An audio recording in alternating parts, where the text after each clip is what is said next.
Hi all. അപ്പം നിങ്ങൾ title കണ്ട പോലെ തന്നെ നമ്മളിന്ന് സംസാരിക്കാൻ ഉദ്ദേശിക്കുന്ന വിഷയം അമേരിക്കൻ പ്രസിഡന്റ് ഡൊണാൾഡ് ട്രംപ് നടത്തിക്കൊണ്ടിരിക്കുന്ന ഈ ടാരിഫ് വാറിനെ പറ്റിയാണ്. ഇടയ്ക്ക് നിങ്ങൾ ശ്രദ്ധിച്ചു കാണും, അമേരിക്കയുടെ സുഹൃത്ത് രാജ്യങ്ങളാണെങ്കിലും ശത്രു രാജ്യങ്ങളാണെങ്കിലും ഒരു മയവുമില്ലാതെ ടാരിഫുകൾ ട്രംപ് ഇങ്ങനെ അടിച്ചു കൊടുത്തുകൊണ്ടേയിരിക്കുകയാണ്.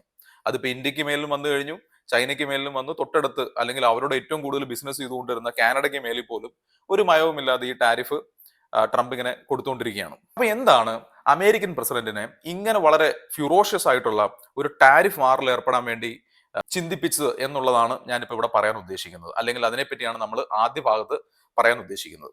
അപ്പൊ നിങ്ങൾ കേട്ട് കാണും, പല ആളുകളും പല പൊളിറ്റീഷ്യൻസ് ഒക്കെ പറയുന്നുണ്ട്, ഇനിയുള്ള കാലം എന്ന് പറയുന്നത് ആയുധങ്ങൾ എടുത്തിട്ട് നമ്മൾ യുദ്ധം ചെയ്യുന്ന ആ പഴയ രീതിയിലുള്ള ഒരു യുദ്ധമൊന്നും ആയിരിക്കില്ല നടക്കാൻ പോകുന്നത്. പകരം ഒരു രാജ്യത്തിന് വേറൊരു രാജ്യത്തിന് മേളിൽ സമ്മർദ്ദം ചെലുത്തണം, അല്ലെങ്കിൽ ഒരു ചില കാര്യങ്ങളൊക്കെ സാധിച്ചെടുക്കണം എന്നുണ്ടെങ്കിൽ ഇതുപോലെയുള്ള ടാരിഫ് റിലേറ്റഡ് ആയിട്ടുള്ള അല്ലെങ്കിൽ നികുതി ചുമത്തിക്കൊണ്ടുള്ള യുദ്ധങ്ങളൊക്കെ ആയിരിക്കും നടത്താൻ പോകുന്നത്. പക്ഷെ നികുതി നമ്മൾ ഒരു രാജ്യത്തിന് മേൽ കൊടുക്കുമ്പോൾ ടെക്നിക്കലി സംഭവിക്കുന്നത് ആ രാജ്യത്തിന് നമ്മുടെ രാജ്യത്ത് വന്ന് ബിസിനസ് ചെയ്യുന്നതിനെ നമ്മൾ ഒരു പരിധി വരെ തടയുക എന്നുള്ളതാണ് അവിടെ ഉദ്ദേശിക്കുന്നത്. അപ്പൊ ഇങ്ങനെയുള്ളതാണ് ഇനി വരാൻ പോകുന്ന യുദ്ധം എന്ന് പറയുന്നത്. അപ്പൊ അതിന് തുടക്കം കുറിച്ചിരിക്കുകയാണ് ഡൊണാൾഡ് ട്രംപ്. അപ്പൊ ഈ വിഷയത്തെ പറ്റി ഇപ്പൊ എല്ലാ ന്യൂസ് ചാനലുകളും ഹോട്ട് ടോപ്പിക് ആണ് ഈ വിഷയം. പല വിദഗ്ധരായ ആളുകൾ ഇതിനെപ്പറ്റി അഭിപ്രായം പറയുന്നുണ്ട്. ചിലരൊക്കെ ട്രംപിനെ വിളിക്കുന്നത് ഭ്രാന്തമായ ഇൻകൺസിസ്റ്റന്റ് ആയിട്ടുള്ള തീരുമാനങ്ങൾ എടുക്കുന്ന വ്യക്തിയായിട്ടാണ്. അപ്പൊ പുള്ളിക്കാരന്റെ പല രീതിയിലുള്ള ഒരു ദിവസം ഒന്ന് പറയും, വേറൊരു ദിവസം അതിനെ മാറ്റി പറയും. കൺസിസ്റ്റന്റ് ആയിട്ടുള്ള ചില രീതിയിലുള്ള സംസാരങ്ങളൊക്കെ ട്രംപ് സംസാരിക്കാറുണ്ട്. പക്ഷെ എന്നിരുന്നാലും എന്താണ് ആക്ച്വലി അമേരിക്കയ്ക്ക് പറ്റിയത്, അല്ലെങ്കിൽ ഈ രീതിയിൽ മറ്റു രാജ്യങ്ങളോട് പെരുമാറുന്നത്? അപ്പൊ ഇതൊക്കെയാണ് നമ്മൾ ഈ വീഡിയോയിൽ പറയാൻ ഉദ്ദേശിക്കുന്നത്. അപ്പൊ ടോപ്പിക്കിലേക്ക് കടക്കുന്നതിന് മുന്നേ കുറച്ച് ഹിസ്റ്ററി നമ്മൾ മനസ്സിലാക്കി കഴിഞ്ഞാൽ നമുക്ക് കുറച്ചും കൂടി എളുപ്പത്തിന് ഈ കാര്യം നമുക്ക് ഉൾക്കൊള്ളാൻ സാധിക്കും. ഒരു 10 കൊല്ലം മുന്നേ, അതായത് ഇപ്പം 2025 അല്ലെങ്കിൽ 2020 2015 മുന്നേ ഉള്ള ഒരു ലോകക്രമം എന്ന് പറയുന്നത് ഒരു സൈഡിൽ അമേരിക്കയും മറു സൈഡിൽ ചൈനയുമായിരുന്നു. അപ്പൊ ഇന്ത്യ ഉൾപ്പെടെയുള്ള മറ്റ് പല വലിയ രാജ്യങ്ങൾ ഇവിടെ ഉണ്ടെങ്കിൽ പോലും ഈ ലോകക്രമത്തിൽ ഒരെൻഡിൽ അമേരിക്കയും ഒരെൻഡിൽ ചൈനയുമാണെന്നാണ് ഞാൻ പേഴ്സണലി മനസ്സിലാക്കിയിട്ടുള്ളത്. ഇവിടെ അമേരിക്ക എന്താണ് ചെയ്തുകൊണ്ടിരുന്നത്? അമേരിക്കയാണ് ടെക്നോളജികൾ ഇൻവെന്റ് ചെയ്തുകൊണ്ടിരുന്നത്. പുതിയ ടെക്നോളജികൾ ഏത് വന്നു കഴിഞ്ഞു കഴിഞ്ഞാലും അത് അമേരിക്കയുടെ, അല്ലെങ്കിൽ ഭൂരിഭാഗം വരുന്ന ടെക്നോളജികളും അമേരിക്കയിൽ തന്നെ, അല്ലെങ്കിൽ അമേരിക്ക നേരിട്ട് മാനേജ് ചെയ്യുന്ന മറ്റു പല രാജ്യങ്ങളിലുമാണ് ഇതൊക്കെ വന്നുകൊണ്ടിരുന്നത്. ചുരുക്കത്തിൽ പറഞ്ഞാൽ അമേരിക്ക അറിയാതെ ഒരു പുതിയ ടെക്നോളജി വരുന്നില്ലായിരുന്നു. ടെക്നോളജി മാത്രമല്ല, ഈ ടെക്നോളജി ഇംപ്ലിമെന്റ് ചെയ്യുന്നതിന്റെ ഭാഗമായിട്ട് വരുന്ന ഡിസൈനുകൾ, കോർ ഡിസൈനുകൾ, അപ്പൊ ഇങ്ങനെയുള്ള എല്ലാ കാര്യങ്ങളിലും അമേരിക്കയ്ക്ക് ഒരു ഡോമിനൻസ് ഉണ്ടായിരുന്നു എന്നുള്ളത് വളരെ വസ്തുതയാണ്. എന്ന് പറഞ്ഞാൽ ഒരു 2020 മുന്നേ ഉള്ള കാലഘട്ടം, ഒരു 5 കൊല്ലം 10 കൊല്ലം മുന്നേ ഇതായിരുന്നു ലോകക്രമം എന്ന് പറയുന്നത്. അപ്പൊ എന്തായിരുന്നു ചൈനയുടെ ഒരു ഇൻഫ്ലുവൻസ് എന്ന് പറഞ്ഞു കഴിഞ്ഞാൽ, അമേരിക്കയ്ക്ക് ഇതെല്ലാം ഡിസൈൻ ചെയ്യാനും അല്ലെങ്കിൽ ഇൻവെൻഷൻ എല്ലാം അവിടെ നടന്നുകൊണ്ടിരുന്നപ്പം ഇതിന്റെ എല്ലാം ഒരു മാനുഫാക്ചറിങ് പവർ ഹൗസ് എന്ന് പറയുന്നത് ചൈനയായിരുന്നു.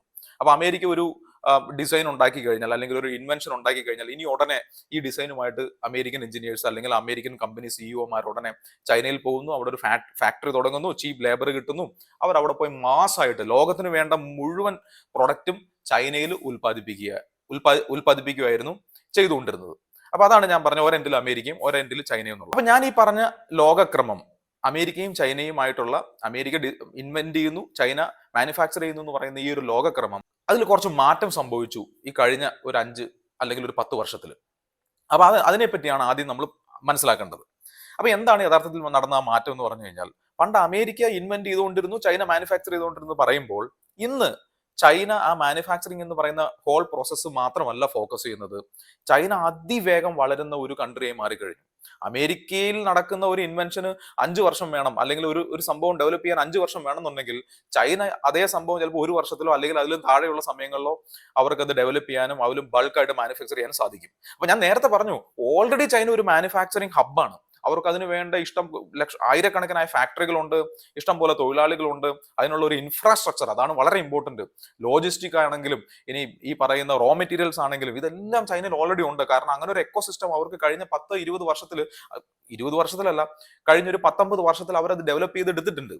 അപ്പോൾ ഓൾറെഡി ഒരു മാനുഫാക്ചറിങ് സെറ്റപ്പും എക്കോസിസ്റ്റവും ഓൾറെഡി ചൈനയിലുണ്ട്.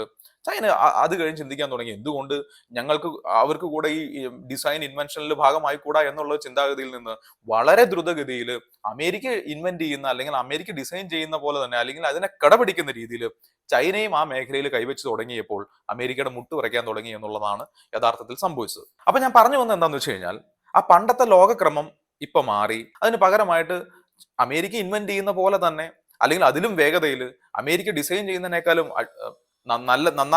നല്ല രീതിയിൽ ചൈന ഇവിടെ ഇത് രണ്ടും കൂടെ ചെയ്യാൻ തുടങ്ങി. കാരണം അവർക്ക് ഓൾറെഡി ഞാൻ നേരത്തെ പറഞ്ഞു അവർക്കൊരു മാനുഫാക്ചറിങ് ഹബ്ബ് അല്ലെങ്കിൽ ഒരു എക്കോസിസ്റ്റം ഉണ്ട്. അതിനോടൊപ്പം തന്നെ അമേരിക്ക ചെയ്തുകൊണ്ടിരുന്ന കാര്യങ്ങൾ കൂടെ ചൈന ചെയ്യാൻ തുടങ്ങി കഴിഞ്ഞപ്പോൾ അമേരിക്കയ്ക്ക് ഒരു കാര്യം പിടികിട്ടി. ഇനി ഈ പരിപാടിയുമായിട്ട് മാത്രം ഇരുന്ന് കഴിഞ്ഞു കഴിഞ്ഞാൽ അവരുടെ അവർക്ക് പണ്ടുണ്ടായിരുന്ന ഒരു ഡൊമിനൻസ് നഷ്ടപ്പെടും, ലോകത്തിന്റെ മേലുള്ള ഡൊമിനൻസ് നഷ്ടപ്പെടുമെന്ന് അമേരിക്കൻ ഭരണാധികാരികൾ തിരിച്ചറിഞ്ഞു. പ്രത്യേകിച്ച് ട്രംപിനെ പോലുള്ള ആളുകളാണ് അത് ആദ്യം തിരിച്ചറിഞ്ഞത്. ഇതിനു മുന്നേ ഉള്ള ബൈഡൻ ഒക്കെ നോക്കിക്കഴിഞ്ഞാൽ ബൈഡൻ ഒന്നും ഇത്ര അഗ്രസീവ് ആയിട്ടുള്ള ഒരു റിയാക്ഷൻ ഒന്നും പല രാജ്യങ്ങളോടും അല്ലെങ്കിൽ ഇപ്പൊ ടാരിഫ് ആണെങ്കിലും ആ രീതിയിലുള്ള ഒരു സംഭവം ഒന്നും ബൈഡൻ ഒന്നും നടത്തിയിട്ടില്ല.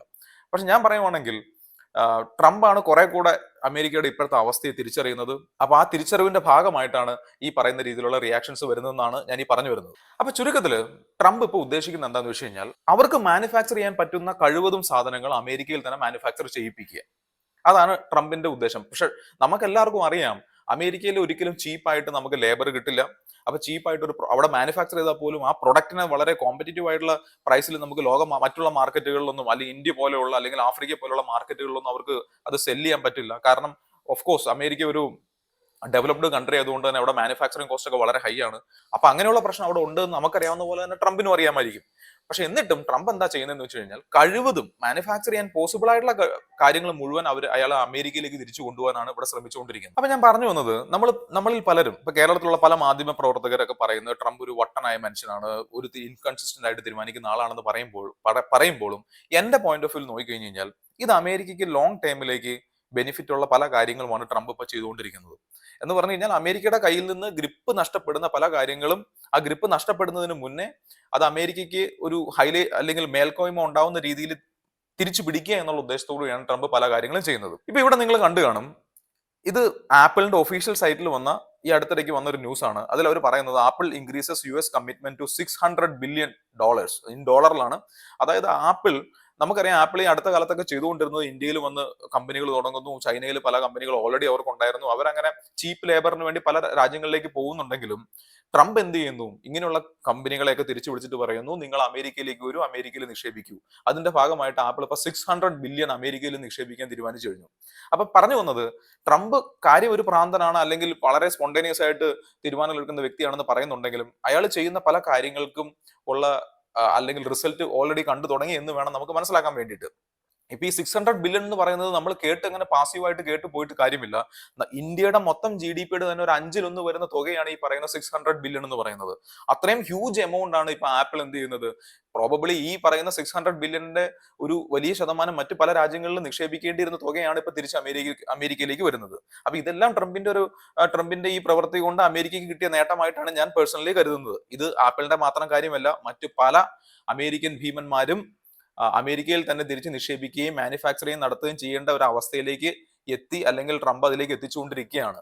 ഇനി അമേരിക്കയ്ക്ക് ഈ പറയുന്ന പോലെ തന്നെ ഇപ്പൊ ചൈനയിലും ഇന്ത്യയിലും നടക്കുന്ന മാനുഫാക്ചറിങ് പോലെ തന്നെ ഇതെല്ലാം തിരിച്ച് അമേരിക്കയിലേക്ക് കൊണ്ടുപോകാൻ പറ്റുമോ എന്ന് ചോദിച്ചു കഴിഞ്ഞാൽ ഇല്ല. ആ ഒരു സ്കെയിലിലോ അല്ലെങ്കിൽ ആ ഒരു ചീപ്പ് ലേബറിലോ ഒന്നും അമേരിക്കയിൽ ചെയ്യാൻ പറ്റില്ല. അപ്പൊ ഞാൻ നേരത്തെ പറഞ്ഞു, പോസിബിൾ ആയിട്ടുള്ള കാര്യങ്ങൾ അങ്ങോട്ട് എത്തിക്കുക, ബാക്കി പുറമേ തന്നെ നടത്തിക്കുക എന്നുള്ളത് തന്നെയാണ് ട്രംപ് മനസ്സിൽ കണ്ടിട്ടുള്ളത്. പക്ഷെ അത് അങ്ങനെ പറഞ്ഞാൽ അത് എത്ര എഫക്റ്റീവ് ആയിട്ട് നടക്കുമെന്നുള്ള പുള്ളിക്ക് അറിയില്ലാത്തതുകൊണ്ടാണ് പുള്ളി എന്ത് ചെയ്യുന്നത്, വളരെ സ്ട്രിക്റ്റ് ആയിട്ടുള്ള റൂൾസും റെഗുലേഷൻസ് ഒക്കെ കൊണ്ടുവന്നുകൊണ്ട് മറ്റ് രാജ്യങ്ങളെ മാക്സിമം ടാരിഫ് കൊണ്ട് വലിഞ്ഞു മുറുക്കിക്കൊണ്ട് കമ്പനികൾക്ക് പ്രവർത്തിപ്പിക്കാൻ സാധിക്കാത്ത രീതിയിൽ ആക്കിക്കൊണ്ട് ഈ പ്രവൃത്തിയെ അമേരിക്കയിലേക്ക് ഷിഫ്റ്റ് ചെയ്യിപ്പിക്കുന്നത്. അത് മാത്രമല്ല ട്രംപിന്റെ ഒരു അജണ്ട എന്ന് പറയുന്നത് ഇതെല്ലാം വളരെ ക്വിക്കായിട്ട് നടക്കണം. പുള്ളിക്ക് ഇതിങ്ങനെ അടുത്ത 2 കൊല്ലം 3 കൊല്ലം 4 കൊല്ലം, കാരണം AI കാലമാണ്, ടെക്നോളജികൾ മാറുന്നത് വളരെ വേഗത്തിലാണ്. ഒരുപാട് കാലം ഒന്നും വേണ്ട ഒരു കമ്പനിക്ക് വളർന്ന് പന്തലിച്ച് ഒരുപാട് വലുതാവാനും അതുപോലെ തന്നെ ഒരു ഓൾറെഡി വലിയൊരു കമ്പനിക്ക് ഇടിഞ്ഞു പൊളിഞ്ഞ് ഒന്നും അല്ലാതാവാനും. കാരണം നമ്മളിത് കണ്ടതാണ്, NVIDIA എന്ന് പറയുന്ന അമേരിക്കൻ കമ്പനി വളർന്ന് എത്രയോ വേഗത്തിലാണ്. അത് കഴിഞ്ഞിട്ട് ചൈനയിൽ ഡീപ് സീക്ക് എന്ന് പറയുന്ന ഒരു കമ്പനി AI-യുമായിട്ട് വന്നു കഴിഞ്ഞപ്പോൾ അത് എത്ര പെട്ടെന്ന് ഇടിഞ്ഞു എന്നുള്ളത് നമ്മൾ കണ്ടതാണ്. അപ്പൊ അതുകൊണ്ട് തന്നെ ട്രംപിന്റെ മുമ്പിൽ ഒരുപാട് സമയമൊന്നുമില്ല, എല്ലാം വളരെ പെട്ടെന്ന് നടക്കണം. അതിന്റെ ഭാഗമായിട്ടാണ് ഈ ഭ്രാന്തമായിട്ടുള്ള ടാരിഫുകളൊക്കെ അല്ല, ഇന്ന് 25% എന്ന് പറയുന്നു, ഒരാഴ്ച കഴിയുമ്പോൾ 50% കൂട്ടുന്നു. ഇങ്ങനെയുള്ള കാര്യങ്ങളുമായിട്ട് ട്രംപ് വരുന്നതിന്റെ പിന്നിൽ വളരെ ക്വിക്കായിട്ട് കാര്യങ്ങൾ നേടണം എന്നുള്ള ഒരു ആഗ്രഹമാണെന്നാണ് ഞാൻ മനസ്സിലാക്കുന്നത്. അപ്പൊ നമ്മൾ ഇത്ര നേരം സംസാരിച്ചുകൊണ്ടിരുന്നത് ടെക്നോളജി മേഖലയിൽ കഴിഞ്ഞ 10 വർഷത്തിൽ നടന്ന ഒരു ഷിഫ്റ്റ് ആയിരുന്നു എങ്കിൽ, ഇനി നമ്മൾ മനസ്സിലാക്കേണ്ട ഒരു കാര്യം മിലിറ്ററി അല്ലെങ്കിൽ ഈ പറയുന്ന ആയുധ ഡിഫൻസ് മേഖലയിൽ എന്താണ് കഴിഞ്ഞ 10 വർഷത്തിൽ അല്ലെങ്കിൽ 10-15 വർഷത്തിൽ എന്ത് തരം മാറ്റങ്ങളാണ് നടന്നുകൊണ്ടിരിക്കുന്നത്. നമുക്കറിയാം എല്ലാ കാലത്തും ഇപ്പൊ നമ്മളുടെ ഒരു ഹിസ്റ്ററി നോക്കിക്കഴിഞ്ഞാൽ കഴിഞ്ഞ ഒരു 70, 80, 100 കൊല്ലം ഹിസ്റ്ററി നോക്കിക്കഴിഞ്ഞു കഴിഞ്ഞാൽ അമേരിക്ക തന്നെയാണ് മിലിറ്ററി മേഖലയിൽ ഏറ്റവും മുൻപിൽ. ഇന്നും അങ്ങനെ തന്നെയാണ്, അതിൽ സംശയമൊന്നും വേണ്ട. പക്ഷെ കഴിഞ്ഞ 10 വർഷമായിട്ട് അവിടെയും ചൈന വളരെ അതിവേഗത്തിൽ മുന്നേറുന്ന ഒരു കാഴ്ച നമുക്ക് കാണാൻ സാധിക്കും. നമുക്കറിയാം ചൈനയുടെ കയ്യിലുണ്ട് ഓൾറെഡി 5th ജനറേഷൻ എയർക്രാഫ്റ്റുകളെല്ലാം. അവരിപ്പോൾ ഓൾറെഡി ഒരു 6th ജനറേഷനുമായിട്ട് മുന്നോട്ട് വരുന്നു എന്നുള്ള ന്യൂസുകൾ വരുന്നുണ്ട്. അപ്പൊ അതിന്റെ പണിപ്പുരയിലാണ് 6th ജനറേഷൻ. അതിപ്പോ ഏതെങ്കിലും ഒരു എനിക്ക് തോന്നുന്നു ഒരു 5-6 വർഷത്തിനുള്ളിൽ 6th ജനറേഷൻ അവർ പുറത്തിറക്കിയേക്കാം, ചിലപ്പോൾ അമേരിക്കയ്ക്ക് മുന്നേ ആയിട്ട്. അപ്പൊ അങ്ങനെയൊക്കെ സംഭവിച്ചു കഴിഞ്ഞു കഴിഞ്ഞാൽ ഈ ഡിഫൻസ് മേഖലയിലും അമേരിക്കയുടെ ആ ഒരു ഡൊമിനൻസ് നഷ്ടപ്പെടുന്ന ഒരു കാഴ്ചയായിരിക്കും കാണാൻ പോകുന്നത്. അപ്പൊ ഇതെല്ലാം ട്രംപിനെ പോലെയുള്ള ഒരു വ്യക്തി അത് മനസ്സിലാക്കി എന്ന് വേണം നമുക്ക് ഇതിൽ നിന്ന് മനസ്സിലാക്കാൻ സാധിക്കുന്നത്. കാരണം നേരത്തെ ഞാൻ പറഞ്ഞു ടെക്നോളജി മേഖലയിൽ ഉണ്ടായിരുന്ന ഡൊമിനൻസ് പോയി ഓൾറെഡി നഷ്ടപ്പെട്ടു. അതുപോലെ ഇപ്പൊ മിലിറ്ററി മേഖലയിലേക്ക് വന്നു കഴിഞ്ഞു കഴിഞ്ഞാലും അമേരിക്കയുടെ ഡൊമിനൻസ് നഷ്ടപ്പെടുന്നു എന്നുള്ളതാണ് ഇവിടെ മനസ്സിലാക്കേണ്ട ഒരു കാര്യം. ഇനി അത് മാത്രമല്ല, ഇവിടെ ഇത് പറയുമ്പോൾ ഇപ്പൊ കാലമാണ് അല്ലെ. അത് മാത്രമല്ല, ഇപ്പൊ നിങ്ങൾ ഈ റീസെന്റ് ആയിട്ട് നടന്ന പല കൺട്രീസ് തമ്മിലുള്ള കോൺഫ്ലിക്റ്റ് നോക്കിക്കഴിഞ്ഞാൽ ഇവിടെയൊക്കെ യൂസ് ചെയ്തിരിക്കുന്നത് ചെറിയ ചെറിയ ഡ്രോണുകളാണ്. അപ്പൊ ഈ ഡ്രോൺ മേഖലയിൽ അമേരിക്ക ഒന്നും അല്ലെന്നുള്ളതാണ് മനസ്സിലാക്കേണ്ടത്. ശരിക്കും ഡ്രോൺ മേഖലയിൽ രാജാവ്, മുടിചൂടാ മന്നൻ എന്നൊക്കെ പറയുന്ന രീതിയിലുള്ള ഒരു ഡൊമിനൻസ് ഓൾറെഡി ചൈനയ്ക്കുണ്ട്. നിങ്ങളൊന്ന് ആലോചിച്ച് നോക്കൂ, ഈ ഇത്രയും ഡ്രോൺ മാനുഫാക്ചറിങ് കപ്പാസിറ്റി ഉള്ള ചൈന ഈ ഡ്രോണുകളിലേക്കൊക്കെ നല്ല എഫക്റ്റീവ് ആയിട്ടുള്ള AI പോലെയുള്ള ടെക്നോളജിയും കൂടി ഇന്റഗ്രേറ്റ് ചെയ്ത് കഴിഞ്ഞു കഴിഞ്ഞാൽ എത്ര എഫിഷ്യന്റ് ആയിട്ടായിരിക്കാം ആറുമുഖങ്ങളിൽ അല്ലെങ്കിൽ യുദ്ധമുഖങ്ങളിൽ ഉപയോഗിക്കാൻ സാധിക്കുന്നത്. അപ്പൊ ഇതെല്ലാം അമേരിക്കയെ പേടിപ്പിക്കുന്ന കാര്യമാണ്. കാരണം ഈ പറയുന്ന ടെക്നോളജി ഇപ്പം അമേരിക്ക 5 വർഷം കൊണ്ട് ഉണ്ടാക്കിയെടുക്കുന്ന ഒരു ടെക്നോളജി ചൈനയ്ക്ക് 1 വർഷം കൊണ്ട് നേടിയെടുക്കാൻ പറ്റുന്ന ഒരു അവസ്ഥയിലാണ് ഇന്ന് അവർ പോയിക്കൊണ്ടിരിക്കുന്നത്. അതുകൊണ്ട് തന്നെ ഡ്രോണിനൊക്കെയാണ് ഇപ്പം യുദ്ധമേഖലയിൽ വളരെ ഇമ്പോർട്ടന്റ് ഡിമാൻഡ് ഉള്ളത്. അതിന്റെയൊക്കെ ഒരു കുത്തക ചൈനയായിട്ട് നിൽക്കുമ്പോൾ അതെല്ലാം അമേരിക്കയെ പേടിപ്പിക്കുന്ന കാര്യമാണെന്നുള്ളതാണ് ഞാൻ മനസ്സിലാക്കുന്നത്. അപ്പൊ ഈ അമേരിക്കയെ ചൈനയെ പറ്റി പറയുമ്പോൾ നമ്മൾ മനസ്സിലാക്കേണ്ട ഒരു രാജ്യം കൂടെ ഇവിടെ ഉണ്ട്, അല്ലെങ്കിൽ പറയേണ്ട ഒരു രാജ്യമാണ് റഷ്യ, അല്ലെങ്കിൽ പണ്ടത്തെ USSR എന്ന് പറയുന്നത്. നമുക്കറിയാം നമ്മൾ ഇന്ന് കാണുന്ന പല ഡിഫൻസ് ടെക്നോളജിയുടെയും ഒരു വികസനം അല്ലെങ്കിൽ ഇത്ര ഫാസ്റ്റ് ആയിട്ട് അത് ഇവോൾവ് ചെയ്ത് വന്നതിന്റെ പ്രധാനപ്പെട്ട കാരണം ഒരു കാലത്ത് അമേരിക്കയും USSRും തമ്മിൽ ഈ മേഖലയിൽ ഉണ്ടായിരുന്ന ഒരു ഒരു എന്താ പറയുക, ഒരു മത്സരത്തിന്റെ ഭാഗമായിട്ടാണ്. ഈ യുദ്ധ സാമഗ്രികൾ ഉണ്ടാക്കുന്നത് മാത്രമല്ല സ്പേസിൽ ആദ്യം എത്തുന്ന ആരാണ്, അവിടെ ഏറ്റവും കൂടുതൽ ഡെവലപ്മെന്റ്സ് അല്ലെങ്കിൽ ഇൻവെൻഷൻസ് നടത്തുന്ന ആരാണെന്നുള്ള രീതിയിലുള്ള ഒരു മത്സരം പണ്ടത്തെ USSRും അമേരിക്കയും തമ്മിലുണ്ടായിരുന്നു. അപ്പൊ അതിന്റെ ഭാഗമായിട്ട് ഇപ്പൊ USSR ഒരു സ്പേസിലേക്ക് ഒരു പേടകം അയച്ചു കഴിഞ്ഞാൽ അതിന് തൊട്ടു പുറകെ അമേരിക്ക അയക്കും, അല്ലെങ്കിൽ അമേരിക്ക അയച്ചു കഴിഞ്ഞാൽ USSR അയക്കും. അതുപോലെ ആ രീതിയിലുള്ള ഒരു മത്സരം അവർ തമ്മിൽ നടന്നിരുന്നു. അതിന്റെ ഭാഗമായിട്ടാണ് ഈ റാപ്പിഡ് ആയിട്ടുള്ള സ്പേസ് ടെക്നോളജിയിലും ഡിഫൻസ് ടെക്നോളജിയും ഉള്ള ഗ്രോത്ത് ഉണ്ടായത്. എന്നാൽ USSR എന്ന് പറയുന്ന രാജ്യം ഇല്ലാതായതിനു ശേഷം എന്താണ് സംഭവിച്ചതെന്ന് വെച്ച് കഴിഞ്ഞാൽ, ഓഫ് കോഴ്സ് ഒരു USSR പോലെയുള്ള ഒരുപാട് രാജ്യങ്ങൾ ഒരുമിച്ച് നിൽക്കുന്ന ഒരു അവസ്ഥയിൽ നിന്ന് അതെല്ലാം ചിന്ന ഭിന്നമായി പല രാജ്യങ്ങളായി പോയി കഴിയുമ്പോൾ ഒരു സ്ലോനെസ് ആ കൺട്രിക്ക് ഉണ്ടാവും, അല്ലെങ്കിൽ ആ കൺട്രിയുടെ എക്കണോമിയൊക്കെ അത് ബാധിക്കും എന്നുള്ളത് നമുക്ക് മനസ്സിലാക്കാം. അത് കഴിഞ്ഞിട്ട് ഇപ്പം റഷ്യ, അല്ലെങ്കിൽ ഇന്ന് USSR ഇല്ല, റഷ്യയാണ്. ഈ റഷ്യ ഭരിക്കുന്ന പുടിൻ എന്ന് പറയുന്ന പ്രസിഡന്റിന്റെ കോൺട്രിബ്യൂഷൻ ആ രാജ്യത്തേക്ക് നോക്കി കഴിഞ്ഞു കഴിഞ്ഞാൽ ഞാൻ പറയും he was A utter failure. Putin അങ്ങനെ റഷ്യയെ കാര്യമായിട്ട് മാറ്റിമറിക്കാനൊന്നും സാധിച്ചില്ല. ഈ പുടിൻ ഇന്ന് അനുഭവിച്ചുകൊണ്ടിരിക്കുന്ന, അല്ലെങ്കിൽ പുടിൻ ഇന്ന് റഷ്യക്ക് ആകെയുള്ള മേൽക്കോയ്മ എന്ന് പറയുന്നത് ഡിഫൻസ് സെക്ടറിൽ മാത്രമാണ്. ടെക്നോളജി മേഖലയിൽ റഷ്യ ഒന്നുമേ അല്ല. ഇനിയിപ്പോ അവരുടെ ഒരു GDP നോക്കിക്കഴിഞ്ഞാൽ പോലും ഇന്ത്യക്ക് താഴെയാണ് അവരുടെ GDP. ഒന്ന് ആലോചിച്ച് നോക്കൂ, റഷ്യ എത്ര വലിയ രാജ്യമാണ്. ഇപ്പം ഞാൻ പറയുമ്പോൾ പലരും പറയുന്ന ഒരു കാര്യം, വലിയ രാജ്യമായിട്ട് കാര്യമില്ല, അവിടെ ലിവിങ് സ്പേസ് അല്ലെങ്കിൽ നമുക്ക് താമസയോഗ്യമായ സ്ഥലങ്ങൾ വളരെ കുറവാണെന്നൊക്കെ പറയുമെങ്കിലും അവർ മനസ്സിലാക്കേണ്ട കാര്യം, എന്നിരുന്നാൽ പോലും ഇന്ത്യയുടെ 2 ഇരട്ടിയെങ്കിലും ലിവിങ് സ്പേസ് നിലവിലുള്ള ഒരു കൺട്രിയാണ് റഷ്യ എന്ന് പറയുന്നത്. അമേരിക്കയുടെ ഒപ്പം തന്നെ പോപ്പുലേഷൻ ഉള്ള ഏതാണ്ട് 30 കോടിയോളം ആൾക്കാർ താമസിക്കുന്ന ഒരു രാജ്യമാണ് റഷ്യ. പക്ഷേ ഇന്ന് അമേരിക്കയുടെ അവസ്ഥ എന്താണ്, റഷ്യയുടെ അവസ്ഥ എന്താണ്? അപ്പൊ ഈ പുടിൻ എന്ന് പറയുന്ന വ്യക്തി പലരുടെയും ഹീറോ ആണ്, മാസ് ഡയലോഗ് അടിക്കുന്നുണ്ട്, ഇതൊക്കെ പറഞ്ഞിട്ട് പല റീലുകൾ നിങ്ങൾ ഇൻസ്റ്റയിൽ കാണുന്നുണ്ടെങ്കിലും ഇതൊന്നും അല്ല യാഥാർത്ഥ്യം. പുടിനെ കൊണ്ട് യഥാർത്ഥത്തിൽ റഷ്യക്ക് പ്രത്യേകിച്ച് ഒരു ഗുണം ഉണ്ടായതായിട്ട് ഞാൻ മനസ്സിലാക്കുന്നില്ല, പ്രത്യേകിച്ച് അവരുടെ ടെക്നോളജി മേഖലകളിൽ ഒന്നും തന്നെ. പുടിന് ഇന്നത്തെ ജിയോ പൊളിറ്റിക്സിൽ എന്തെങ്കിലും ഒരു സ്കോപ്പ് ഉണ്ടെന്നുണ്ടെങ്കിൽ അത് പണ്ട് USSR പണിത് വെച്ച ആ ആയുധങ്ങളുടെയും ആ ഒരു എന്താ പറയാ അണുവായുധങ്ങളുടെയും ശേഖരങ്ങളും അങ്ങനെയുള്ള അന്നുണ്ടാക്കിയ കപ്പലുകളും അന്നുണ്ടാക്കിയ എയർക്രാഫ്റ്റുകളും വെച്ചുകൊണ്ടാണ് പുടിൻ ഇന്നും ഈ ഒരു ആധിപത്യവും പറഞ്ഞുകൊണ്ട് നടക്കുന്നത്. അതല്ലാതെ അവരുടെ ടെക്നോളജി മേഖലയിൽ യാതൊരു ബൂമും സൃഷ്ടിക്കാൻ പുടിനെ കണ്ട് സാധിച്ചിട്ടില്ല എന്നുള്ളതാണ് എനിക്ക് പേഴ്സണലി മനസ്സിലായിട്ടുള്ള കാര്യം. അപ്പൊ ഇത് പറയുമ്പോൾ മനസ്സിലാക്കേണ്ടത്, അമേരിക്കൻസിനെ പോലെ തന്നെ ഒരു സമയത്ത് വളരെ ഇപ്പൊ ഏത് തരം മേഖലകളിലും വളരെ പ്രോഗ്രസീവായിട്ട് മുന്നേറ്റം നടത്തിയ ഒരു ജനതയാണ് റഷ്യൻ ജനത. അവർക്ക് അങ്ങനെ ഒരു പാരമ്പര്യം, ഒരു ഹെറിഡിറ്ററി ഉണ്ടായിരുന്നു എന്നുള്ള കാര്യം കൂടെ നമ്മൾ മനസ്സിലാക്കണം. അങ്ങനെ ഒരു ജനതയെ വെച്ചുകൊണ്ട് പുടിൻ ഒന്നും ചെയ്യാൻ സാധിച്ചില്ല എന്നുള്ളത് അയാളുടെ ഒരു ഫെയിലിയർ ആയിട്ടാണ് ഞാൻ പേഴ്സണലി മനസ്സിലാക്കുന്നത്. അപ്പൊ നമ്മളുടെ വിഷയത്തിലേക്ക് തിരിച്ചു വന്നു കഴിഞ്ഞാൽ, അപ്പൊ ഒരു 10 കൊല്ലം മുന്നേ 15 കൊല്ലം മുന്നേ അമേരിക്കയ്ക്ക് ലോകത്തിലെ ഏതൊരു രാജ്യത്തെയും ചൊൽപ്പടിയിൽ നിർത്താൻ വളരെ എളുപ്പമായിരുന്നു. കാരണം ഒരു എക്കണോമിക്കൽ സാങ്ഷൻ കൊടുത്തു കഴിഞ്ഞാൽ, ഉപരോധങ്ങളൊക്കെ ഏർപ്പെടുത്തി കഴിഞ്ഞ് കഴിഞ്ഞാൽ ഒട്ടുമിക്ക രാജ്യങ്ങളും മുട്ടുമടക്കുമായിരുന്നു. അത് ചൈന ഉൾപ്പെടെ, ഇന്ത്യ ഉൾപ്പെടെ ഏത് രാജ്യവും. പക്ഷെ ഇന്ന് അതൊക്കെ മാറി. ഇന്ന് ചൈന ഇപ്പം ഈ ലേറ്റസ്റ്റ് ആയിട്ട് നിങ്ങൾ ശ്രദ്ധിച്ചാൽ അറിയാം, ട്രംപ് ചൈനയ്ക്കെതിരെ 25% നികുതി ഏർപ്പെടുത്തുന്നു. ചൈന തിരിച്ച് 25 അമേരിക്കയ്ക്ക് ഏർപ്പെടുത്തുന്നു.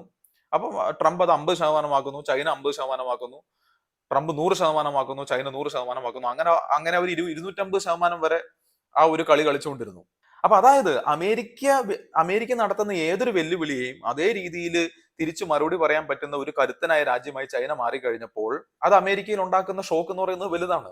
ഇത് ട്രംപിന് നേരത്തെ മനസ്സിലായി. അതുകൊണ്ടാണ് ട്രംപ് ഇപ്പോ ഈ കാണുന്ന പരാക്രമണങ്ങളൊക്കെ നടത്തിക്കൊണ്ടിരിക്കുന്നത്. ഇതിന്റെ ഇതിന്റെ ഒരു അനന്തരഭാവി എന്താണെന്ന് നമുക്ക് ഇവിടെ കൃത്യമായിട്ടിരുന്ന് പ്രവചിക്കാനൊന്നും സാധിക്കില്ല. പക്ഷെ കുറച്ച് അനുമാനങ്ങളുമായിട്ട് മുന്നോട്ട് പോകാൻ മാത്രമേ നമുക്കിപ്പോൾ സാധിക്കുകയുള്ളൂ. ഓക്കെ, അപ്പൊ നമ്മൾ ഈ ടാരിഫ് ആറുകളെ പറ്റി തുടക്കത്തിൽ പറഞ്ഞപ്പോൾ ഇവിടെ മനസ്സിലാക്കേണ്ട ഒരു കാര്യം, ഇപ്പൊ ഈ നിലവിൽ ഈ ടാരിഫ് ആർ ഇത് കഴിഞ്ഞിട്ടില്ല. പല രാജ്യങ്ങളുമായിട്ട് ചർച്ച നടന്നുകൊണ്ടിരിക്കുന്നു. ഇന്ത്യ ഉൾപ്പെടെയുള്ള പല രാജ്യങ്ങൾ ഈ വരുന്ന ഓഗസ്റ്റിൽ അല്ലെങ്കിൽ ഈ മാസം തന്നെ ഇനിയും ചർച്ചയ്ക്ക് അവരുടെ ആൾക്കാർ ഇവിടെ വരുന്നുണ്ടെന്ന് പറയുന്നു. പക്ഷെ എന്നിരുന്നാൽ പോലും ഇതുവരെയുള്ള ഇൻഫർമേഷൻ അല്ലെങ്കിൽ ഇതുവരെയുള്ള ന്യൂസ് വെച്ചിട്ട് നമുക്ക് മനസ്സിലാക്കാൻ സാധിക്കുന്നത് ട്രംപ് ഉദ്ദേശിച്ച പല കാര്യങ്ങളും നടന്നു കഴിഞ്ഞു എന്നുള്ളതാണ്. ഈ ടാരിഫ് കൊണ്ട് അമേരിക്കയുമായിട്ട് ടാരിഫ് ആർ ഏർപ്പെടുത്തിയതിനു ശേഷം അമേരിക്കയുമായിട്ട് എഗ്രിമെന്റ് സൈൻ ചെയ്ത ഒരുപാട് രാജ്യങ്ങളുണ്ട്. ഇപ്പൊ ഒന്ന് ആലോചിച്ച് നോക്കി, അടുത്തിടയ്ക്ക് നിങ്ങൾ വാർത്ത കേട്ട് കാണും, ഇന്ത്യയും യൂറോപ്പും ഒരു ടാരിഫ് എഗ്രിമെന്റിൽ ഏർപ്പെട്ടു, അല്ലെങ്കിൽ ഫ്രീ ട്രേഡ് എഗ്രിമെന്റിൽ ഏർപ്പെട്ടതായിട്ട് നിങ്ങൾ കേട്ടിട്ടുണ്ടാവും. ഇതെല്ലാം ആക്ച്വലി ഇതിനെല്ലാം കാരണം എന്ന് പറയുന്നത് ട്രംപ് തുടങ്ങി വെച്ച ഈ ടാരിഫ് വാർ തന്നെയാണ്. ഇപ്പം ടെമ്പററി ആയിട്ട് ചൈനയുമായിട്ട് ഒരു സൊല്യൂഷനിൽ അവർ എത്തിയിട്ടുണ്ട്. ഇപ്പോഴും ചർച്ച നടന്നുകൊണ്ടിരിക്കുന്നു. ഇന്ത്യ പല വിട്ടുവീഴ്ചകൾക്കും ഓൾറെഡി തയ്യാറായി കഴിഞ്ഞു. ഇനിയും എനിക്ക് തോന്നുന്നു ഇന്ത്യ വിട്ടുവീഴ്ച ചെയ്യും. ചിലപ്പോൾ ഈ റഷ്യയിൽ നിന്ന് വാങ്ങുന്ന എണ്ണ ഉൾപ്പെടെയുള്ളതൊക്കെ ഇന്ത്യ വിട്ടുവീഴ്ച ചെയ്യാനാണ് സാധ്യത കൂടുതൽ. കാരണം ഇല്ല എന്നുണ്ടെങ്കിൽ ഇന്ത്യയുടെ ഏറ്റവും വലിയ ട്രേഡിംഗ് പാർട്ണർ അല്ലെങ്കിൽ ഇന്ത്യയുടെ ട്രേഡ് സർപ്ലസ് അമേരിക്കയുമായിട്ടുള്ളത് വളരെ വലുതാണ്. അപ്പൊ അത് ഇന്ത്യക്ക് ചിലപ്പോൾ താങ്ങാൻ കഴിയുന്നതിലൊക്കെ ഒരുപാട് വലുതായിരിക്കും. കാരണം നമ്മുടെ മാർക്കറ്റിന് അമേരിക്കയിലുള്ള ആക്സസ് നിഷേധിക്കപ്പെട്ട് കഴിഞ്ഞു കഴിഞ്ഞാൽ അത് ചിലപ്പോൾ ഇന്ത്യക്ക് എത്രമാത്രം താങ്ങാൻ പറ്റിക്കോളും നമുക്കിപ്പോൾ പറയാൻ സാധിക്കില്ല. അപ്പൊ അതുകൊണ്ട് തന്നെ ഈ ഓയിൽ ഇപ്പം റഷ്യയിൽ നിന്ന് ഓയിൽ വാങ്ങിച്ചില്ലെങ്കിൽ ഇന്ത്യ പലയിടത്തും വാങ്ങിക്കും. കുറച്ച് വില കൂട്ടിയായിരിക്കാം വാങ്ങിക്കേണ്ടി വരിക. ഇത്രയേ ഉള്ളൂ അവിടുത്തെ പ്രശ്നം. അപ്പൊ അത് ചിലപ്പം നമ്മൾ കുറച്ച് കഴിഞ്ഞ് അല്ലെങ്കിൽ ഉടനെ വിട്ടുവീഴ്ച ചെയ്തില്ലെങ്കിലും കുറച്ച് കഴിഞ്ഞ് നമ്മൾ വിട്ടുവീഴ്ച ചെയ്യാനുള്ള എല്ലാ പോസിബിലിറ്റിയും ഉണ്ട്. അങ്ങനെ വന്നു കഴിഞ്ഞ് കഴിഞ്ഞാൽ ചിലപ്പോൾ ഈ 50% ടാരിഫ് എന്ന് പറയുന്നത് 25% തിരിച്ചെത്തുമായിരിക്കാം. അപ്പം ചുരുക്കത്തിൽ ട്രംപിന്റെ ആവശ്യം എന്താന്ന് വെച്ച് കഴിഞ്ഞാൽ കഴിവതും സാധനങ്ങൾ അമേരിക്കയിൽ മാനുഫാക്ചർ ചെയ്യുക. അപ്പൊ അമേരിക്ക ഒരു ടെക്നോളജി ഇൻവെൻഷൻ ഡിസൈൻ എന്ന് പറയുന്ന പോയിന്റ് ഓഫ് വ്യൂവിൽ മാത്രം നിന്നുകൊണ്ട് കാര്യമില്ല.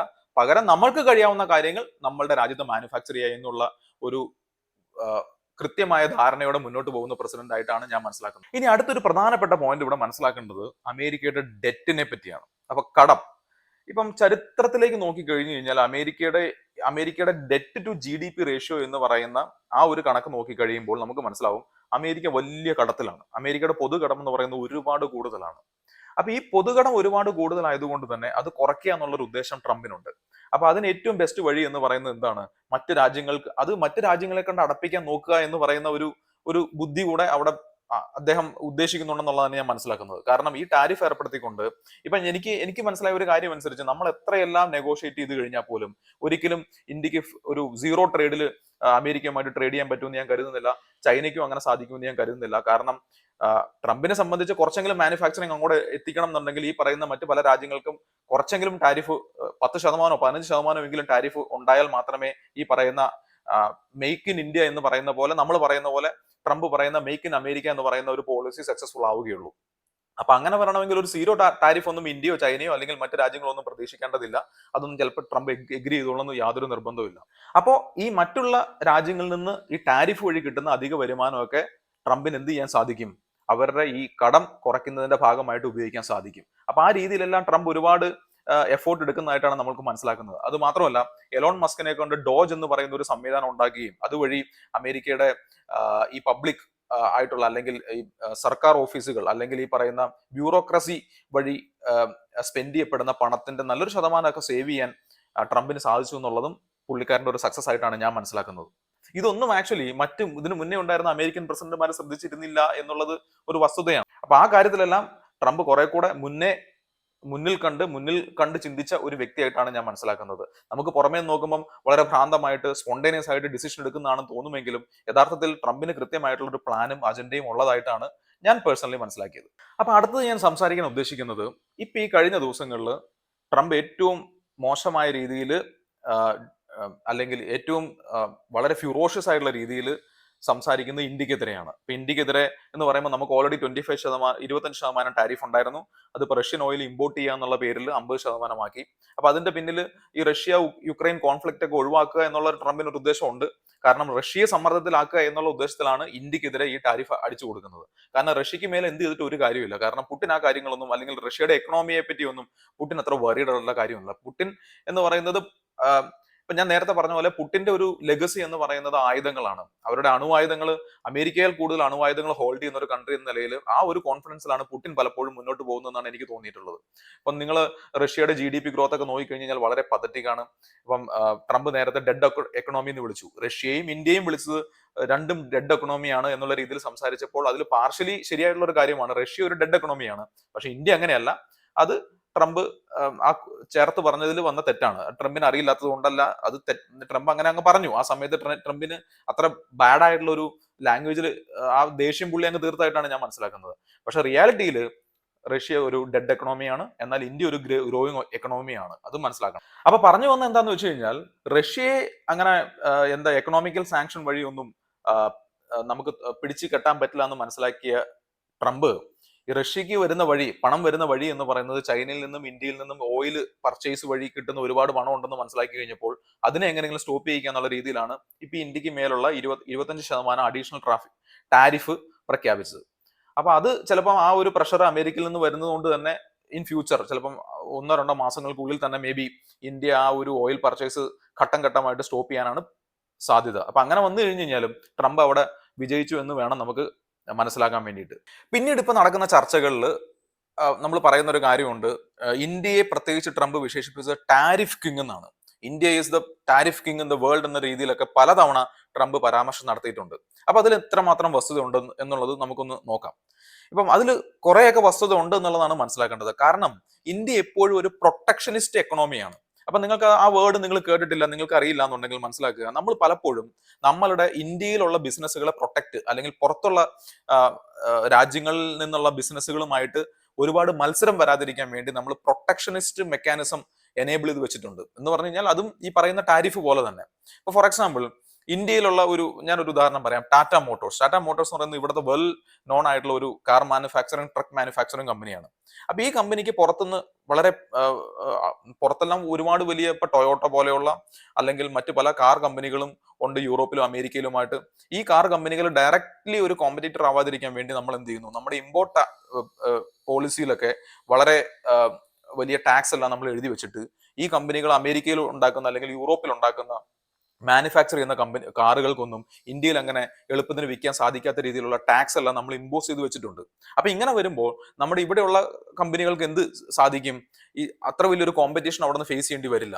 അപ്പൊ അതാണ് ഈ പ്രൊട്ടക്ഷനിസം മെക്കാനിസം എന്ന് പറയുന്നത്. അപ്പൊ പല രീതിയിലും പല മേഖലകളിലും നമ്മൾ ഇങ്ങനെയുള്ള വലിയ ടാരിഫുകൾ പുറത്ത് മാനുഫാക്ചർ ചെയ്യുന്ന, ഇന്ത്യക്ക് പുറത്ത് മാനുഫാക്ചർ ചെയ്യുന്ന കാറുകൾക്കാണെങ്കിലും പ്രൊഡക്റ്റുകൾക്കാണെങ്കിലും നമ്മൾ ഇങ്ങനെ അസൈൻ ചെയ്ത് വെച്ചിട്ടുണ്ട്. അപ്പൊ ഇതുകൊണ്ട് തന്നെ പൊതുവെ ഇന്ത്യൻ മാർക്കറ്റ് അല്ലെങ്കിൽ എക്കണോമി എന്ന് പറയുന്നത് ഒരു പ്രൊട്ടക്ഷനിസ്റ്റ് മാർക്കറ്റാണ്, പ്രൊട്ടക്ഷനിസം ഉള്ള എക്കണോമി ആണെന്നാണ് മനസ്സിലാക്കേണ്ടത്. അപ്പൊ നമ്മൾ പറഞ്ഞു വന്നത്, ഇന്ത്യക്ക് പുറത്ത് ഉള്ള രാജ്യങ്ങൾ മാനുഫാക്ചർ ചെയ്യുന്ന പ്രൊഡക്റ്റുകളെ, അത് ഏത് തരം പ്രൊഡക്റ്റ് ആണെങ്കിലും നമ്മൾ പ്രോത്സാഹിപ്പിക്കാറില്ല. അപ്പൊ നമ്മൾ എപ്പോഴും പറയും, നിങ്ങളൊരു കാര്യം ചെയ്യൂ, നിങ്ങൾ പണവുമായിട്ട് ഇവിടെ വരൂ, ഇവിടെ വന്ന് ഇൻവെസ്റ്റ് ചെയ്ത് ഇവിടെ നിങ്ങൾ പ്രൊഡക്റ്റ് ഉൽപ്പാദിപ്പിച്ചു കഴിഞ്ഞാൽ ഞങ്ങൾ ടാക്സിൽ ഇളവൊക്കെ തരാം എന്നുള്ള രീതിയിലുള്ള ഒരു മെക്കാനിസമാണ് ഈ പ്രൊട്ടക്ഷനിസം കൊണ്ട് ഉദ്ദേശിക്കുന്നത്. അപ്പം അത് ട്രംപിന് ഒട്ടും ഇഷ്ടപ്പെടുന്നില്ല. കാരണം അങ്ങനെ വരുമ്പോൾ അമേരിക്കയിൽ മാനുഫാക്ചർ ചെയ്തൊരു സംഭവം അല്ലെങ്കിൽ യൂറോപ്പിൽ മാനുഫാക്ചർ ചെയ്തൊരു പ്രൊഡക്റ്റിനെ ഇന്ത്യയിൽ കോമ്പറ്റീറ്റീവ് ആയിട്ടുള്ള ഒരു എഡ്ജ് കിട്ടാതെ വരും. അപ്പൊ അതുകൊണ്ടാണ് ട്രംപ് എന്ത് ചെയ്യുന്നത്, ഇന്ത്യ ടാരിഫ് കിങ് ആണ്, നിങ്ങൾ ടാരിഫ് കുറയ്ക്കണം, നിങ്ങൾ ടാരിഫ് കുറച്ചില്ലെങ്കിൽ ഞാൻ ഇത്രമാത്രം ടാരിഫ് നിങ്ങൾക്ക് തിരിച്ച് അസൈൻ ചെയ്യും എന്നൊക്കെ പറയുന്നത്. അപ്പൊ ഇനി നമ്മൾ ആലോചിക്കേണ്ട കാര്യം, ഈ പറയുന്ന പ്രൊട്ടക്ഷനിസം മെക്കാനിസം ശരിക്കും ഒരു രാജ്യത്തിന് നല്ലതാണോ? അപ്പോൾ ഒരു എക്കണോമിക്കൽ പോയിന്റ് ഓഫ് വ്യൂ നോക്കിക്കഴിഞ്ഞാൽ അത് നല്ലതല്ല എന്നുള്ളതാണ് ഒറ്റ ഉത്തരം. ഇപ്പൊ നിങ്ങൾ നോക്കിക്കഴിഞ്ഞ് കഴിഞ്ഞാൽ അറിയാം. ഇപ്പൊ ഞാൻ നേരത്തെ ഒരു കാർ കമ്പനി ടാറ്റ മോട്ടോഴ്സിന്റെ ഒരു ഉദാഹരണം പറഞ്ഞ പോലെ, നമ്മളുടെ രാജ്യത്ത് ഇപ്പൊ ദുബായിലും അല്ലെങ്കിൽ മറ്റു അമേരിക്കയിലും യൂറോപ്പിലൊക്കെ ജോലി ചെയ്യുന്ന ആൾക്കാർക്കറിയാം, അവിടെയൊക്കെ ഇഷ്ടംപോലെ കമ്പനികളും ഇഷ്ടംപോലെ മോഡലുകളും നമുക്ക് ചൂസ് ചെയ്യാനുണ്ട്. അതും അവിടുത്തെ ഒരു ലിവിങ് സ്റ്റാൻഡേർഡ് അനുസരിച്ച് അവർക്ക് കിട്ടുന്ന പ്രൈസ് എന്ന് പറയുന്നത് വളരെ ചെറിയ പ്രൈസുമാണ്. നമ്മൾക്ക് ഇവിടെ കിട്ടുന്ന ഒരു മോഡൽ, ഇപ്പൊ നമ്മളൊരു 10 ലക്ഷം രൂപയുടെ ഒരു മോഡൽ ഇവിടെ നമുക്ക് 10 ലക്ഷം രൂപയ്ക്ക് കിട്ടുന്ന ഒരു മോഡൽ ഉണ്ടെന്നുണ്ടെങ്കിൽ അതേ 10 ലക്ഷം രൂപ അല്ലെങ്കിൽ യൂറോയിലോ അല്ലെങ്കിൽ US$ കൺവേർട്ട് ചെയ്ത് കഴിഞ്ഞാൽ നമുക്ക് ഇതിൽ മികച്ചൊരു മോഡൽ അവിടെ വാങ്ങിക്കാൻ സാധിക്കും. ഒരു മാർക്കറ്റ് അവിടെ ഓപ്പൺ ആയി വന്നപ്പോൾ നമുക്ക് ഈ പ്രൊട്ടക്ഷനിസം കൊണ്ട് കിട്ടുന്നത് എന്താന്ന് വെച്ച് കഴിഞ്ഞാൽ, കഴിഞ്ഞാൽ അത്ര ക്വാളിറ്റി ഒന്നും ഇല്ലാത്ത, എന്നാൽ പ്രൈസിൽ അധികം കോംപ്രമൈസ് ഒന്നും ചെയ്യുന്നുമില്ലാത്ത ഒരു മെക്കാനിസമാണ് ഇവിടെ രൂപം കൊണ്ട് വന്നതെന്ന് മനസ്സിലാക്കേണ്ടി വരും. കാരണം അതിനൊരു ഉദാഹരണം പറഞ്ഞു കഴിഞ്ഞാൽ, ഈ ടാറ്റ മോട്ടോഴ്സ് തന്നെ, ഞാൻ നേരത്തെ പറഞ്ഞ ഉദാഹരണം തന്നെ എടുക്കുകയാണ്. നമുക്കറിയാം ടൊയോട്ടയും ടാറ്റ മോട്ടോഴ്സും, ഈ രണ്ട് കമ്പനികളും സ്വാതന്ത്ര്യം കിട്ടുന്നതിന് മുന്നിൽ ഉണ്ടായി വന്നതാണ്. അപ്പൊ ഇത് പറയുമ്പോൾ പലർക്കും എന്നോട് ദേഷ്യം തോന്നും. കാരണം പലരും ടാറ്റ എന്ന് പറയുന്ന കമ്പനിയുടെ ഫാനാണ്, രത്തൻ ടാറ്റയുടെ ഫാനാണ്. പക്ഷെ നമ്മളിവിടെ സംസാരിക്കാൻ പോകുന്ന കുറച്ച് ഫാക്ട്സ് ആയതുകൊണ്ട് തന്നെ നിങ്ങൾക്ക് നീരസം തോന്നിയാലും കുഴപ്പമില്ല, ഇത് പറയേണ്ടതായതുകൊണ്ട് പറയുകയാണ്. അപ്പൊ ഈ ടൊയോട്ട എന്ന് പറയുന്ന കമ്പനിയും ടാറ്റ എന്ന് പറയുന്ന കമ്പനിയും ഏതാണ്ട് ഒരേ സമയത്ത് രൂപം കൊണ്ടതാണ്. എനിക്ക് തോന്നുന്നു 1945 മുന്നെയാണ് ഈ രണ്ട് കമ്പനികളും രൂപം കൊണ്ടത്. പക്ഷെ ഇന്ന് ടൊയോട്ട എവിടെ നിൽക്കുന്നു, ടാറ്റ എവിടെ നിൽക്കുന്നു എന്നൊന്ന് ആലോചിച്ച് നോക്കുമ്പോൾ നമുക്ക് ഈ പ്രൊട്ടക്ഷനിസം നമുക്ക് ഉണ്ടാക്കിയ അപകടത്തെ പറ്റി നമുക്ക് മനസ്സിലാക്കാൻ സാധിക്കും. ഈ ടാറ്റ എന്ന് പറയുന്ന കമ്പനിക്ക് ഇന്ത്യയിലല്ലാതെ വേറെ ഒരു രാജ്യത്തും ഒരു കോമ്പറ്റീറ്റീവ് എഡ്ജ് ഇല്ല. പക്ഷെ ടൊയോട്ട എന്ന് പറയുന്നത് ലോകത്തുള്ള സകലമാന സ്ഥലങ്ങളിലും ഒരു റിലയബിലിറ്റിയുടെ ഒരു പര്യായമായി മാറിയ ഒരു കമ്പനിയാണ്. അല്ലെങ്കിൽ അവരൊരു കാർ ഉണ്ടാക്കി കഴിഞ്ഞ് കഴിഞ്ഞാൽ അതിന്റെ റിവ്യൂ പോലും അല്ലെങ്കിൽ കേൾക്കാതെ വാങ്ങിക്കാൻ പറ്റുന്ന ഒരു കോൺഫിഡൻസ് പല ആളുകൾക്കും ഉണ്ട്. നമ്മുടെ നാട്ടിലും അത് തന്നെയാണ് അവസ്ഥ. ഇപ്പൊ നമ്മുടെ നാട്ടിലും കുറച്ച് കാശ് ഉണ്ടെന്നുണ്ടെങ്കിൽ നമ്മൾ ടൊയോട്ട ആയിരിക്കും ചൂസ് ചെയ്യുന്നത്, കാശില്ല എന്നുണ്ടെങ്കിൽ നമ്മൾ ടാറ്റ ആയിരിക്കും ചൂസ് ചെയ്യുന്നത്. പക്ഷെ എന്ന് പറഞ്ഞാൽ നമ്മുടെ നാട്ടിൽ പുറത്തേക്ക് പോയി കഴിഞ്ഞ് കഴിഞ്ഞാൽ ഈ പറയുന്ന ടാറ്റയുടെയോ അല്ലെങ്കിൽ മറ്റു പല ഇന്ത്യൻ മേക്കേഴ്സിന്റെ മോഡലുകൾക്കൊന്നും യാതൊരു വാല്യൂവും ഒന്നും അവിടെയുള്ള ആളുകൾ കൊടുക്കുന്നില്ല എന്നുള്ളതും സാഡ് ആയിട്ടുള്ള ഒരു പാർട്ടാണ്.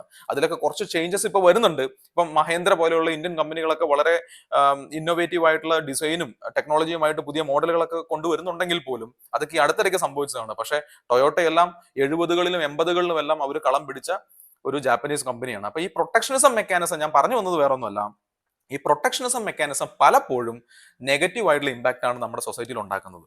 ഇനി ഈ അടുത്തിടയ്ക്ക് വരുന്ന ഒരു പ്രശ്നം, ട്രംപിന് വേണ്ടത് ഇന്ത്യയിലെ എന്താണ് പറയാ കാർഷികമായ ഒരു വിപണി ഉണ്ടല്ലോ, ആ വിപണി ഓപ്പൺ ചെയ്ത് കിട്ടണം എന്നുള്ളതാണ് ട്രംപിന്റെ ഒരു ഇത്. ഇവിടെ നമുക്ക് അങ്ങനെ വളരെ ഈസി ആയിട്ട് ഓപ്പൺ ചെയ്ത് കൊടുക്കുക എന്ന് പറയുന്നത് പോസിബിൾ അല്ല. കാരണം നമ്മളുടെ കർഷകർ എന്ന് പറയുന്നത് അത്ര കോമ്പറ്റീറ്റീവ് എഡ്ജ് ഒന്നുമില്ല. അപ്പം മറ്റു പല രാജ്യങ്ങളുടെ ഒരു കാർഷിക മേഖലയുമായിട്ട് നോക്കുമ്പോൾ നമ്മുടെ അഗ്രികൾച്ചറൽ മേഖല അത്ര കോമ്പറ്റീറ്റീവ് ആയിട്ടൊന്നും പോകുന്നൊന്നുമല്ല.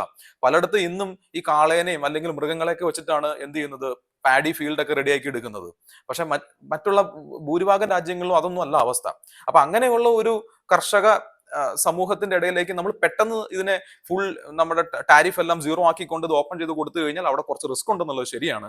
പക്ഷെ ചിന്തിക്കേണ്ട ഒരു കാര്യം, നമ്മൾ ഈ പ്രൊട്ടക്ഷനിസം എന്ന് പറഞ്ഞ് പിടിച്ച് നമ്മുടെ അഗ്രികൾച്ചർ മേഖലയൊക്കെ പിടിച്ച് ഇങ്ങനെ ഹഗ് ചെയ്ത് വെച്ചിട്ട് എന്താണ് ആക്ച്വലി നമുക്ക് സംഭവിച്ചത്? ഇന്ത്യൻ കർഷകൻ ഏതെങ്കിലും ഒരു കാലത്ത് മെച്ചപ്പെട്ട ഒരു ജീവിതം അവനുണ്ടായിട്ടുണ്ടോ? അവർക്കുണ്ടായിട്ടില്ല. ഇന്നും ഏറ്റവും കൂടുതൽ കർഷക ആത്മഹത്യകൾ നടക്കുന്ന ഒരു രാജ്യം ഇന്ത്യയാണ്. ഈ പ്രൊട്ടക്ഷനിസം എന്ന് പറയുന്ന ഈ സംഭവം നമ്മൾ എടുത്തു വെച്ചത് കൊണ്ട് നമുക്ക് പ്രത്യേകിച്ച് ഒരു നേട്ടം ഉണ്ടായിട്ടൊന്നും ഇല്ല. നമ്മൾ പകരം എന്താ ചെയ്യേണ്ടതെന്ന് വെച്ച് കഴിഞ്ഞാൽ നമ്മുടെ കർഷകരെയും കോമ്പറ്റീറ്റീവ് ആയിട്ട് അല്ലെങ്കിൽ അവർക്ക് ഒരു കോമ്പറ്റീറ്റീവ് എഡ്ജ് ഉണ്ടാവുന്ന രീതിയിൽ നമ്മൾ അവരെ മാറ്റിയെടുക്കുക എന്നുള്ളതാണ്. അങ്ങനെ മാറ്റിയെടുക്കണം എന്നുണ്ടെങ്കിൽ അവർക്ക് ഇന്ത്യക്ക് പുറത്തുള്ള ടെക്നോളജിയുമായിട്ടും അല്ലെങ്കിൽ അങ്ങനെയുള്ള ആ ഒരു സ്റ്റൈൽ ഓഫ് അഗ്രികൾച്ചർ ആ മെക്കാനിസവുമായിട്ടും അവരെ എന്ത് ചെയ്യണം, എക്സ്പോസ് ചെയ്യിപ്പിക്കണം. അപ്പൊ അത് all of a sudden expose ചെയ്യിപ്പിക്കുക എന്നുള്ളതല്ല, ഘട്ടം ഘട്ടമായിട്ട് നമ്മൾ എന്ത് ചെയ്യണം, നമ്മുടെ അഗ്രികൾച്ചറൽ മാർക്കറ്റ് നമ്മൾ പുറത്തേക്ക് ഓപ്പൺ ചെയ്ത് കൊടുക്കണം. അപ്പൊ അങ്ങനെ വരുമ്പോൾ പുറത്തുള്ള ആധുനിക യന്ത്രങ്ങളും ഉപകരണങ്ങളും അല്ലെങ്കിൽ ഡ്രിപ്പ് ഇറിഗേഷൻ പോലെയുള്ള സംഭവങ്ങളൊക്കെ വളരെ പെട്ടെന്ന് നമ്മുടെ രാജ്യത്തിലേക്ക് കടന്നു വന്നുകൊണ്ട് ഇവിടെ ഈ പറയുന്ന ഒരു അഗ്രികൾച്ചറൽ റെവല്യൂഷൻ ഉണ്ടാക്കുകയും നമ്മുടെ കർഷകരും കോമ്പറ്റീറ്റീവ് ആയിട്ട് ചിന്തിക്കാനും അല്ലെങ്കിൽ ഒരു കോമ്പറ്റീറ്റീവ് എഡ്ജ് അവർക്ക് ഓട്ടോമാറ്റിക്കലി ഉണ്ടാവുകയും ചെയ്യും. അതല്ലാതെ നമ്മൾ ഇവരെ പുറത്തുനിന്നുള്ള ആൾക്കാരെ ഒന്നും എക്സ്പോസ് ചെയ്യിപ്പിക്കാതെ നമ്മൾ ഇങ്ങനെ ഹഗ് ചെയ്ത് പിടിച്ചുകൊണ്ടിരുന്നു കഴിഞ്ഞാൽ അത് അങ്ങനെ പോയിക്കൊണ്ടേയിരിക്കും. അങ്ങനെ പോയിക്കൊണ്ടിരുന്നിട്ട് അവരുടെ ഒരു ജീവിത നിലവാരം മെച്ചപ്പെടുവാണെങ്കിൽ അവിടെയെങ്കിലും നമുക്ക് സമാധാനിക്കാൻ പറ്റുന്നു. പക്ഷെ അങ്ങനെ സംഭവിക്കുന്നില്ല. ഇവൻ കേരളത്തിൽ പോലും നോക്കിക്കഴിഞ്ഞു കഴിഞ്ഞാൽ കർഷക ആത്മഹത്യകൾ എല്ലാ വർഷവും സംഭവിക്കുന്നുണ്ട്. ഇന്ത്യയിലുള്ള എല്ലാ സ്റ്റേറ്റുകളിലും എല്ലായിടത്തും സംഭവിക്കുന്ന കാര്യമാണ്. അവരുടെ ജീവിത നിലവാരത്തിൽ ഒരുപാട് വലിയ മുന്നേറ്റം ഉണ്ടായെന്നൊന്നും നമുക്ക് ഒരിക്കലും പറയാൻ സാധിക്കില്ല.